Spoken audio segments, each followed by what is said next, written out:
I'm very excited to have Dr. LaVigne with us today. Dr. LaVigne is a functional neurologist, educational psychologist, Irlen Director, and many more. So, Dr. LaVigne, how did you get to combine so many fields?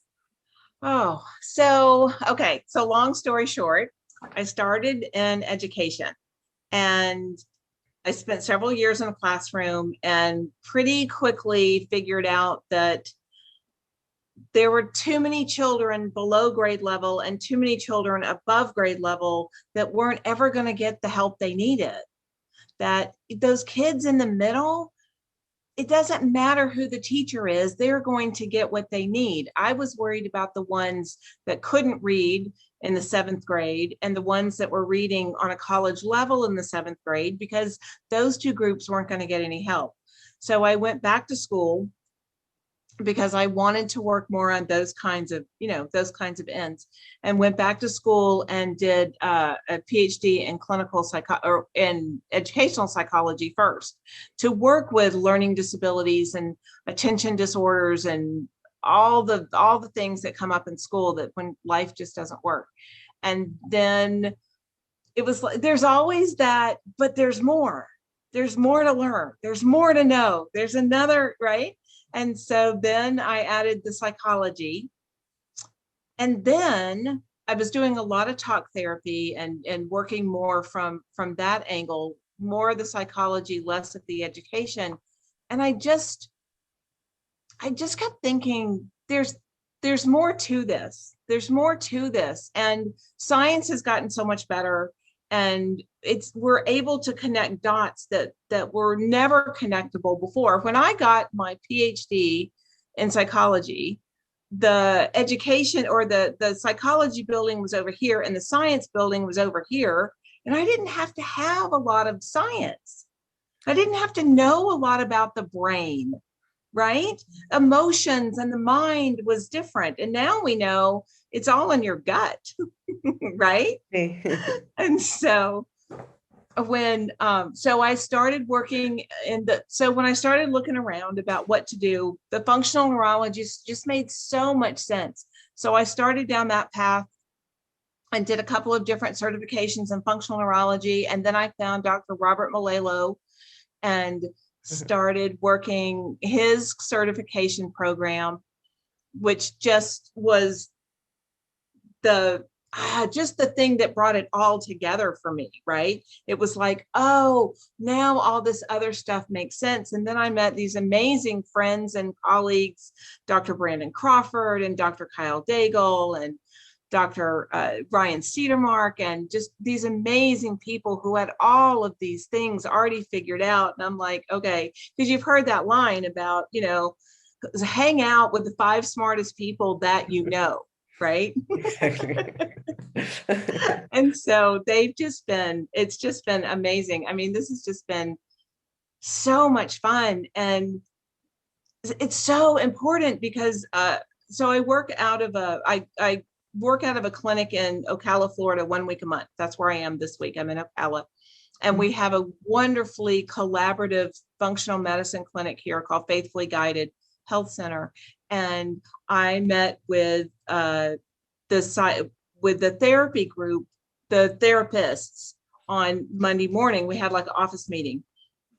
And it was so nice to get to talk to them about how important it is to know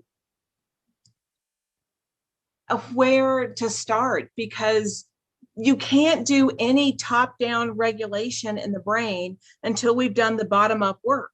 Right. And if everything's not connecting and working, then there's nothing to regulate. It's like herding cats. It doesn't work. Right. And so it was so nice to get, because they keep wanting to say to me, well, but it's stress and it's this and it's in the body. We're going to start in the body and then work our way out. And it was nice to feel like finally I felt like I knew where I was coming from.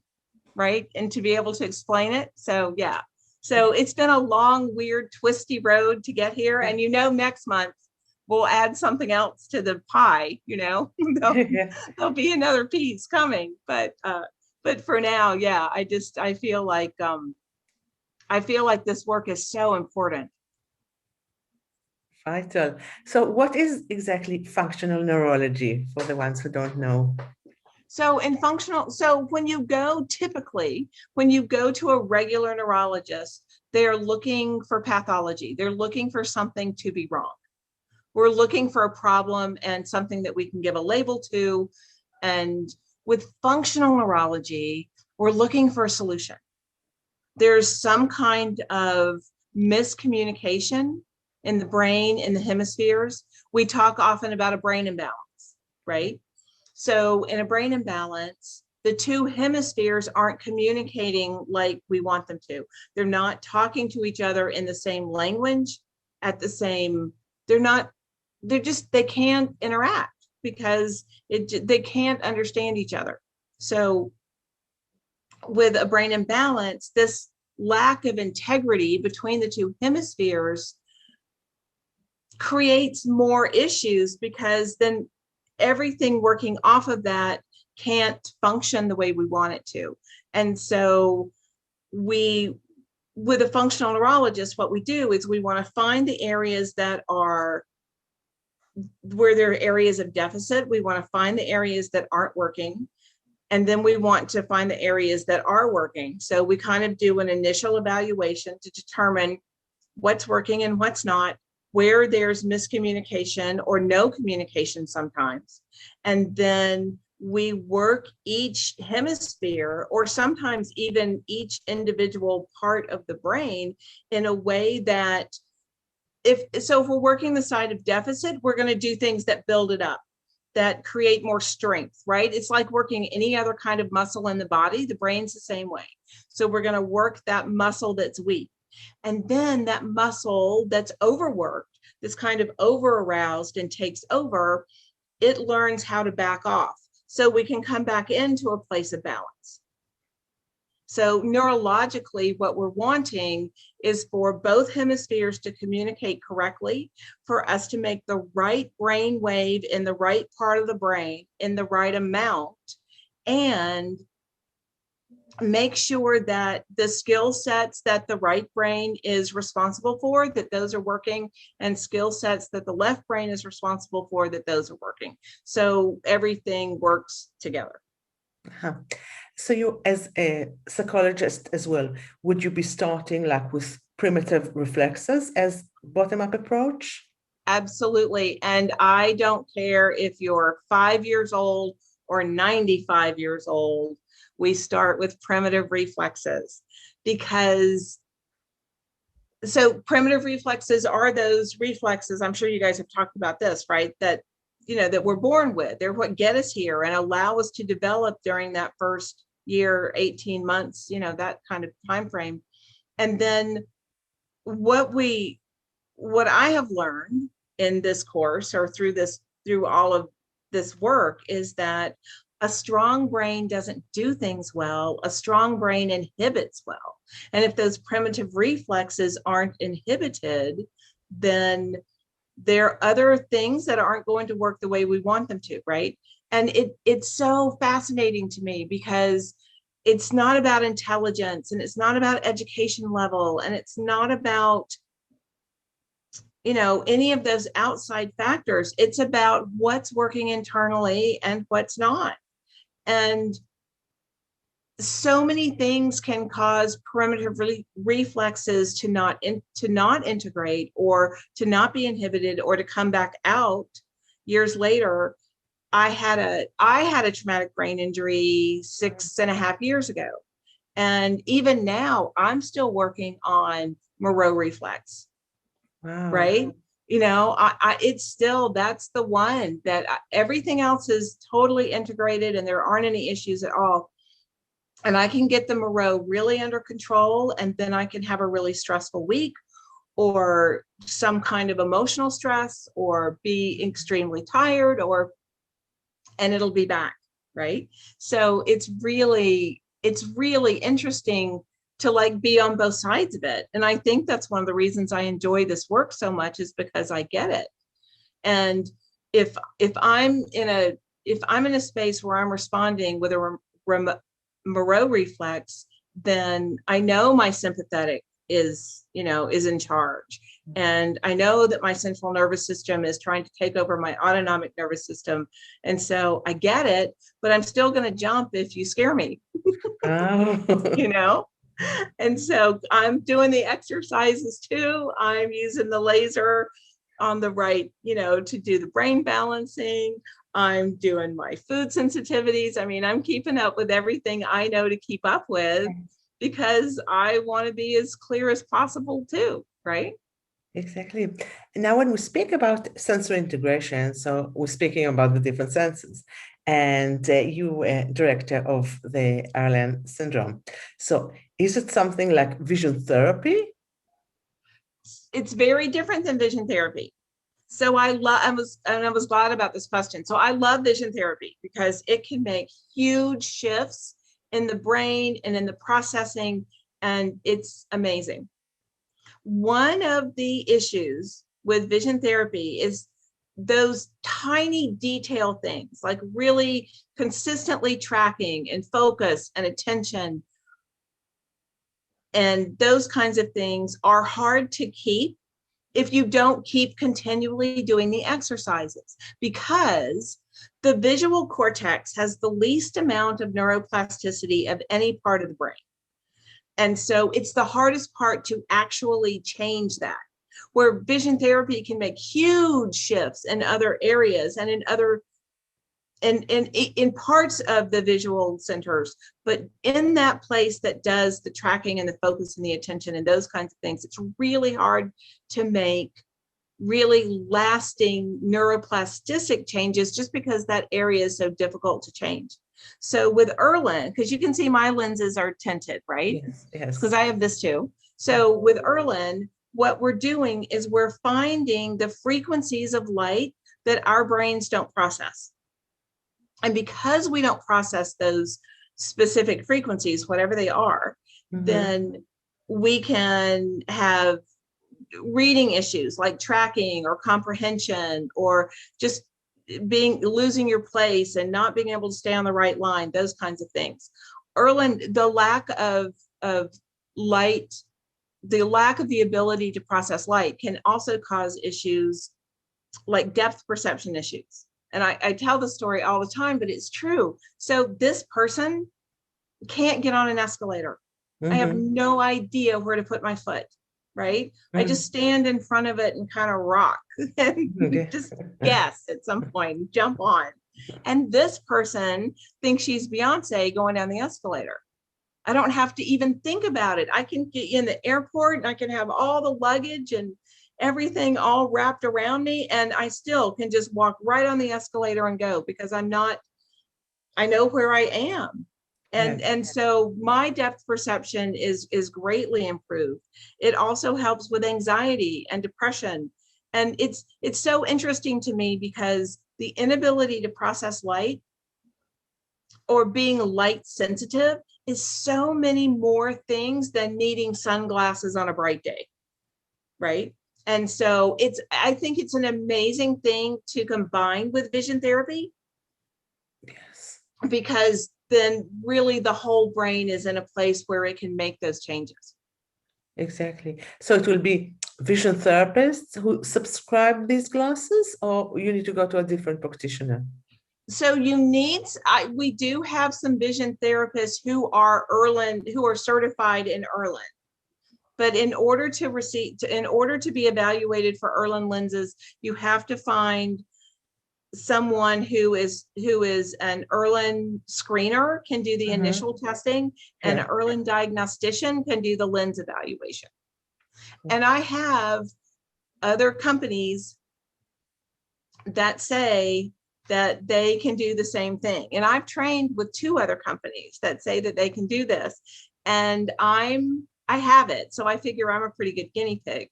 And I've not found anything else that works for me. So one of the reasons I think this works is we're looking at pure frequencies of light. And that's all color is, right? Is we're looking at those frequencies. So we're finding those frequencies that we don't process correctly.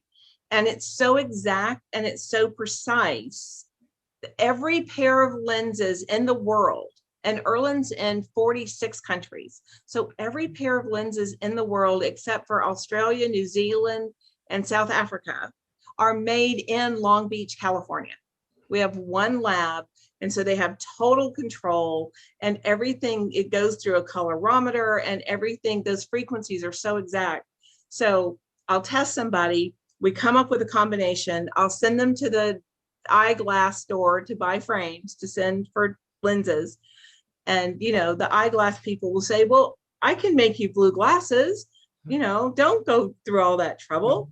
And it's like, but it's not the same, because we're just finding those frequencies of light.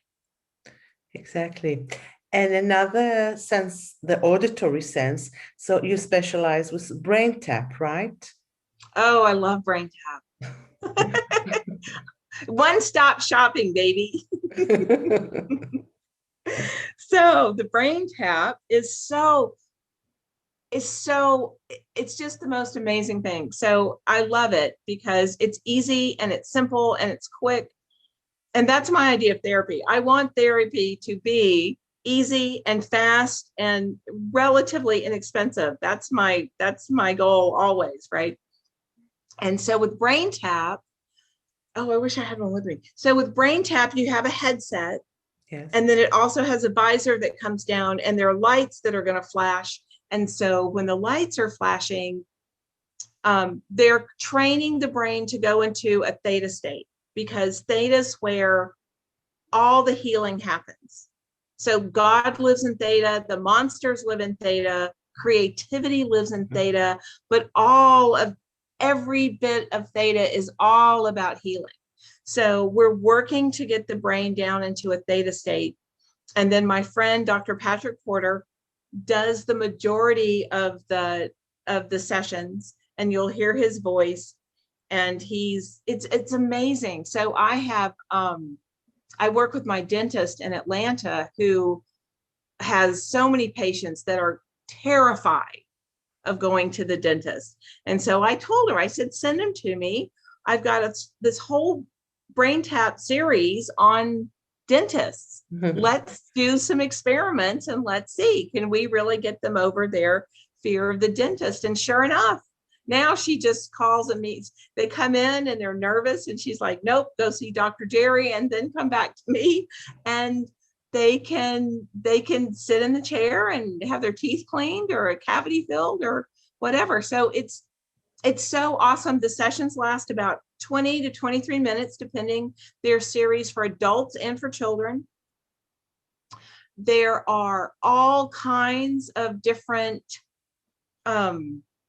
categories, and we can work on sleep or stress or golf or horseback riding if you're an equestrian, or becoming a better business person, for the children ones, how to get along with your siblings, how to make school easier, how to make friends. It's wonderful. And I'm so thrilled that we found that, because it's like the cherry on the top of all the other things that we do. And I'll finish a functional neurology session with somebody, and I have just worn them slap out and put them in the anti-gravity chair and put the brain tap on and give them 20 minutes to just kind of let things come together. And sure enough, they leave just happy. It's awesome. And is it a product that parents can just buy, or it has to be with a therapist? No. Anybody can purchase a brain tap. We have a thing set up through my office where if somebody calls and they want a brain tap, we send them one for 30 days for free to try, because I don't want people putting money into something that they're not going to use. I mean, I can't tell you as a parent, I'd spend $2,000 on a program, and 6 months later, the only difference is I don't have $2,000. You know what I mean? And so I want money to go where it needs to go. And so we will send somebody a brain tap. They have it for 30 days. They have access to all the different sessions. And then if they want to keep it, then they can buy it. And they'll do a monthly subscription with the different sessions for what they want to work on. or you can have access to everything, or they just send it back to me. Wow. So yeah, but you can go online straight to BrainTap and buy one offline if you want. Interesting. And I want a very general question, but how Sure. can we help teenagers with self-esteem? Teenagers on the Oh, spectrum more. okay. So on the spectrum. Oh man. So, well, I think everybody on the planet could use a little self-esteem boost, quite frankly, right? So we come at that from a couple of different ways. When I'm working in session and I have all the toys, I have all the tools, we'll use the cold laser and the neurosage to really integrate. Let's make sure that those two hemispheres are really working, are really talking to each other. And then we do a lot of frontal lobe work. The other area that I love to work is the reticular activating system, which is in the brainstem. So one of my favorite activities, and you can do this with or without the laser. I mean, the laser just gives you that extra punch, but this is something to do with or without the laser. So I'll have somebody come in and sit down and we start talking. So we come up with a situation. So let me give you an example. I have a student that I was working with recently that, and he is spectrum. His education has been really interesting. That's not where the issues are. He's very bright and school has been very easy, but he has a lot of anxiety and then he has a lot of self-doubt. And so when he goes to take the SAT, his scores don't reflect his ability because he gets so nervous in the testing, right? And so he's taken it several times and his mother is really on his case to take it again. And he's tired. He doesn't want to do this anymore, right? Yeah. And so I said, okay, so let's just walk through what it feels like in a perfect world, what it feels like to take that test. So I want you to, so I have him close his eyes and then we talk through the whole thing. So I want you to walk into that room where you go to the school and take the test. And tell me about walking in that room. What does it look like? What's the temperature in the room? Does it smell funny? Right? What do you hear? Because anytime you're doing a visualization, you want to use as many senses as possible. So it's not like watching a movie. You want to be able to do a 360-degree turn and be in it. Does that make sense? You want to be in it. So he's walking in the room and he's telling me he's walking in the room. He finds his desk. He sees his name. He sits down. And so we talk about when he feels really comfortable, when he feels really confident. So we go back and anchor a time when he feels like that. So he has something to pull up, right? And so, give me a time that you felt really confident and just really comfortable in your own body. And he'll tell me. And so we take that and we really kind of wallow in that feeling, right? Really get in it. And then now we're going to move that to the SAT. So I pick up the pencil, I open the book. The page is clear. My mind is clear. My heart's not racing. I feel really, we just go through the whole thing. And the more detailed you can do this, the better. So then after we get the whole thing set up, and it really doesn't take that long once you get through the details of it, then what I have him do, where's my laser is? So what I have him do, if we're using the laser, so the reticular activating system is the brainstem, and the best way to get to it is through the mouth, right? And you're going to hit the top of the back of the roof of the mouth, the soft palate, because that's going to be the best line back, right? And so now he has a laser in his mouth, so he can't really talk. But then I start that whole visualization over. So his eyes are closed. We're getting that reticular activating system going, which really helps with motivation. And then I walk him through that again. I walk him through that whole scenario all over again. And he's following along. He's seeing it in his head. and he's holding the laser and we're hitting that area of the brain. And so we did this, and honestly, the whole thing takes less than 10 minutes. Probably took me longer to explain it than it does to actually do it with somebody. And the next and we didn't talk about studying or taking it again or any of those things. It was just, I'm confident and I'm there and I'm ready and I feel good about myself. That's what we focused on. And the next morning, his mom texted me at like 7 o'clock in the morning, and I'm thinking, I have to quit giving out my cell phone number. And she's like, you won't believe this. I woke up and he's been up since 6 o'clock and he's in there studying for the SAT, and I don't understand what you did to him. Oh, wow. Well, how did you talk him into studying? And I said, we didn't talk about studying. We just talked about feeling confident, right? About feeling confident. So even if you don't have the laser, just doing those kinds of visualizations where you can take a feeling of confidence, of just really empowerment, and then taking that and putting it into other situations and creating that feeling, that's making changes in the brain that will change neuroplasticity. Wow. So you mentioned the laser. So what exactly is the laser? As many of my followers purchased it already, but I'm sure others would like to hear about it. Oh, okay. So we have a company called Neurosolution, and we have what we call a cold laser. It's a class 3 laser. And gosh, hold on. Give me 1 second. Sorry. Okay. Just on the other side of the table. Okay. So here's our laser, and it's a cold laser. So it doesn't, like, I can't write my name on your arm or anything like that. And Dr. Brandon Crawford is the brainiac behind this, and he has devised the different frequencies of, like, the frontal cortex. So the executive functioning, things that happen in the prefrontal cortex and the frontal cortex are going to resonate at a different frequency than the cerebellum, right? In the back of the brain. And so with the laser, one of the reasons I think we're making such incredible progress with people is because when I'm working cerebellum, which is not just balance and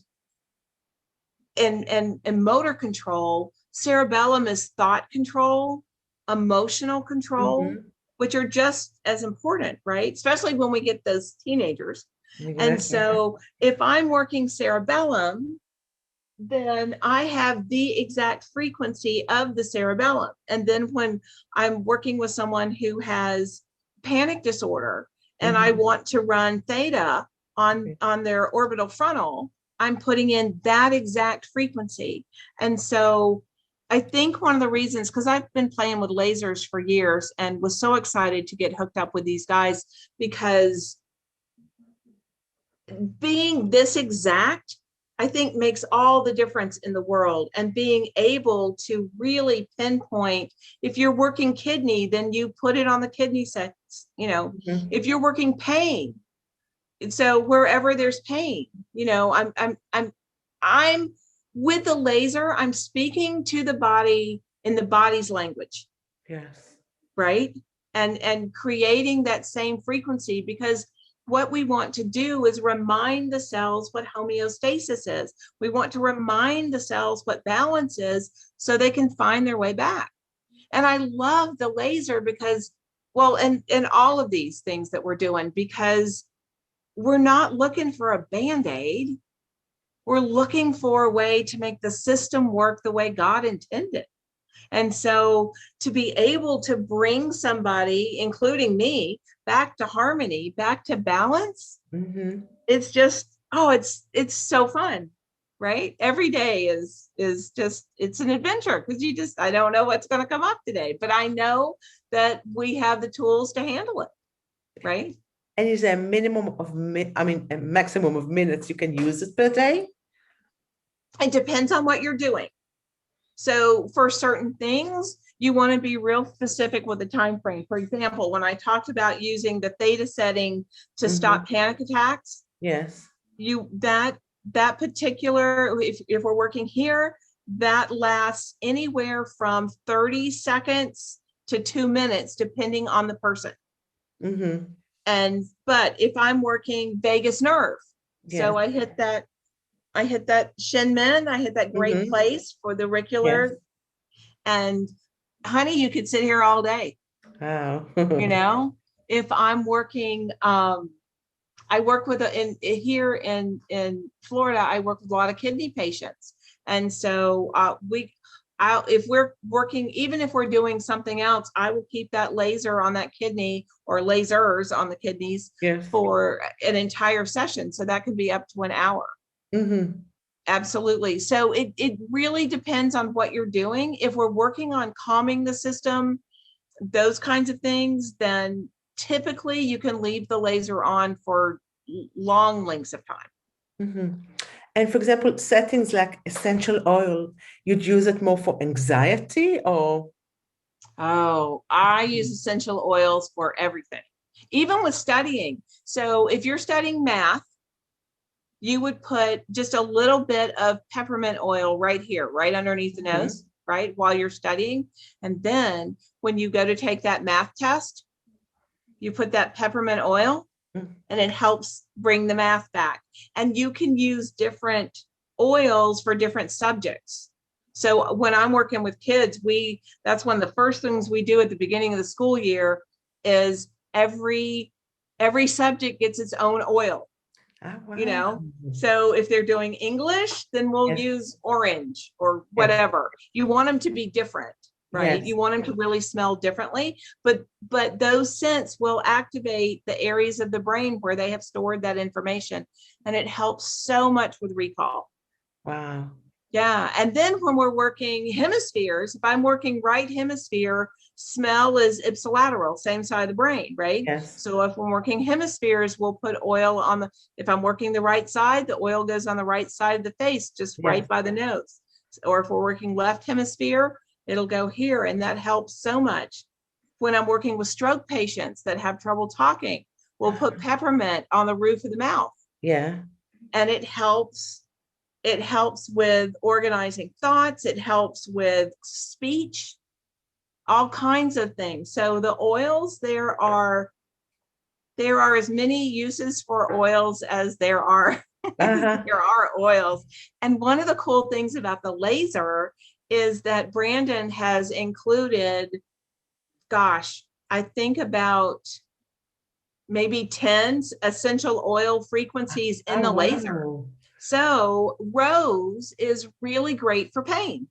And so when I'm working with somebody and I'm just not getting anywhere, I'll use that rose frequency and it'll help with pain.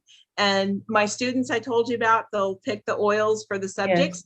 If they have chosen ones that are in the laser, then we'll use that too while they're studying.